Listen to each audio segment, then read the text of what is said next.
Bismillahirrahmanirrahim. Assalamualaikum warahmatullahi wabarakatuh. Alhamdulillahirabbil alamin. Segala puja dan puji hanyalah milik Allah Subhanahu wa taala yang masih memberikan kepada kita curahan nikmat yang begitu besar. Sehingga dengan nikmat-nikmat yang Allah berikan, kita mampu mempergunakan nikmat itu untuk mendekatkan diri kepada Allah Subhanahu wa taala.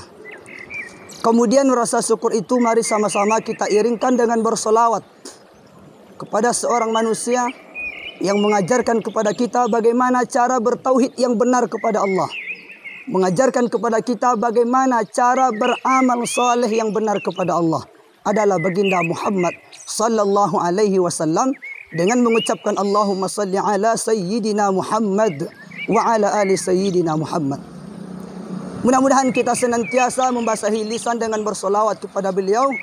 Kita mendapatkan syafaat di yaumil akhir. Amin. Amin ya rabbal alamin. Para pemirsa hadirin hadirat yang dimuliakan Allah Subhanahu wa taala. Allah Subhanahu wa taala mengatakan di dalam Quran berbicara tentang kualitas keimanan seorang hamba. Yang terdapat dalam Quran surat Al-Ankabut ayat 2. A'udzubillahi minasyaitonir rajim. Bismillahirrahmanirrahim.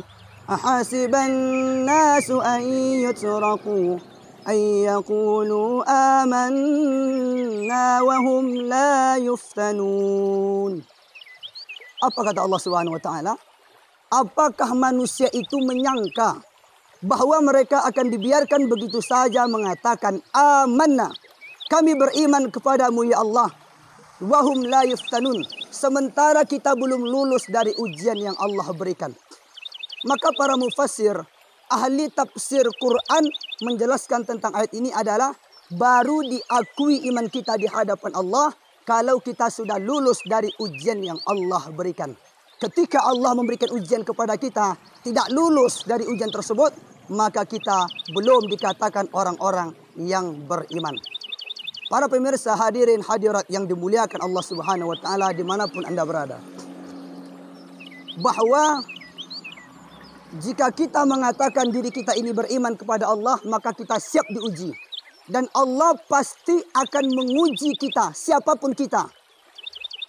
Bagaimana tentang limit waktu sampai kapan Allah menguji kita? Ketika jasad dan roh itu sudah berpisah, barulah Allah tidak menguji kita. Selagi jasad dan roh itu menyatu, selagi kita hidup, Allah pasti menguji. Banyak sekali macam ujian yang Allah berikan, namun jawaban dari ujian Allah ini sudah Allah sampaikan di dalam Al-Quran. Mungkin kita sudah hafal ayatnya. La yukallifullahu nafsan illa wus'aha. Allah tidak akan pernah membebani seorang hamba, seorang kaum, kecuali sesuai dengan kualitas iman dan kesanggupannya. Banyak sekali macam ragam ujian yang Allah berikan. Ada dalam bentuk harta, ada dalam bentuk anak, ada dalam bentuk pangkat dan jabatan. Namun seringkali Allah mengatakan di dalam Al-Quran bahwa kita itu senantiasa diuji oleh harta dan anak. Apa dalilnya? Allah katakan dalam Quran surat Al-Munafikun. A'udzubillahi minasyaitonir rajim. Bismillahirrahmanirrahim. Ya ayyuhalladzina amanu la tulhikum amwalukum wala auladukum an dzikrillah. Apa kata Allah? Apakah manusia itu menyangka?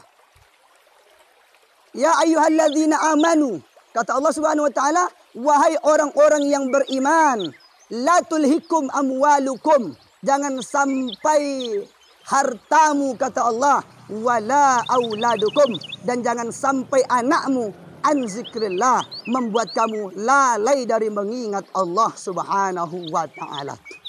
Kenapa Allah senantiasa iringi harta dan anak? Karena kedua inilah yang selalu membuat kita lalai kepada Allah Subhanahu wa taala. Apa contohnya? Kita dalam mencari rezeki, dalam mencari duit, ingin mengabulkan keinginan seorang anak. Apapun yang diinginkan anak, kita berusaha mengabulkan. Tapi kita senantiasa lalai kepada Allah Subhanahu wa taala. Ketika azan berkumandang di masjid, ketika azan Isya berkumandang oleh Bilal, Allahu Akbar, maka kita senantiasa melalaikan perintah Allah Subhanahu wa taala. Kapan kita sholat Isya? Jam 12 malam, jam 1 malam. Kenapa? Kalau sudah tutup ruko kita, kalau sudah tutup kedai kita, kalau sudah tutup usaha kita, barulah kita sholat Isya. Manusia yang seperti ini, Allah campakkan mereka ke dalam neraka yang bernama Wail. Sedangkan melalaikan sholat saja, Allah campakkan ke dalam neraka yang bernama Wail. Apalagi orang-orang yang sampai meninggalkan sholat. Inna lillahi wa inna ilaihi raji'un.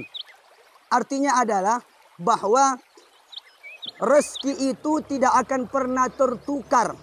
Banyak orang sekarang, mereka khawatir ketika mereka berjualan, seandainya mereka jualan bakso 10 gerobak, ada 8 gerobak, mereka khawatir lawannya banyak. Tidak usah khawatir kita sebagai orang beriman. Karena rezeki itu sudah dijamin Allah. Yang menggerakkan hati seseorang itu untuk membeli makanan kita. Yang membeli jualan kita itu adalah Allah.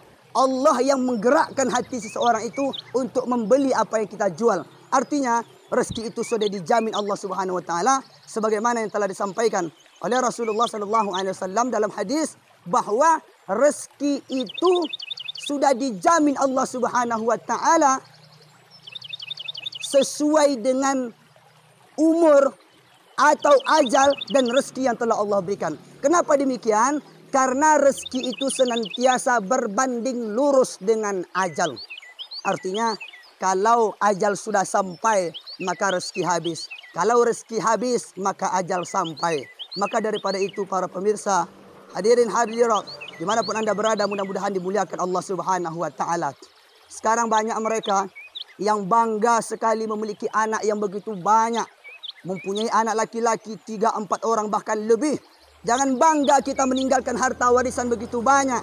Sawit 100 hektar, kebun karet 100 hektar, rumah kontrakan kos-kosan 100 pintu. Jangan bangga kita meninggalkan harta warisan begitu banyak. Kenapa demikian? Ketika ayahnya meninggal, ketika ibunya meninggal, seorang anak tidak bisa menyolatkan orang tuanya dengan solat jenazah. 5 orang anak laki-lakinya tidak ada satupun yang pandai. Ini adalah orang tua yang malang di sisi Allah Subhanahu wa taala. Maka daripada itu, jadikan anak itu sebagai investasi akhirat. Orang yang paling beruntung di dunia ini adalah orang yang ketika umurnya terputus, maka pahalanya mengalir terus. Inilah orang yang paling beruntung di hadapan Allah Subhanahu wa taala.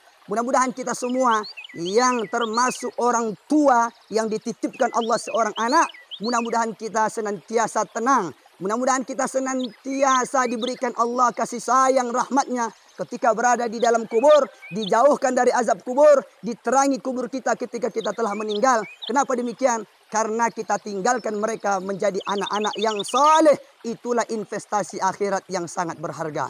Mudah-mudahan dengan Ramadan datang ini bisa melunakkan hati kita di hadapan Allah.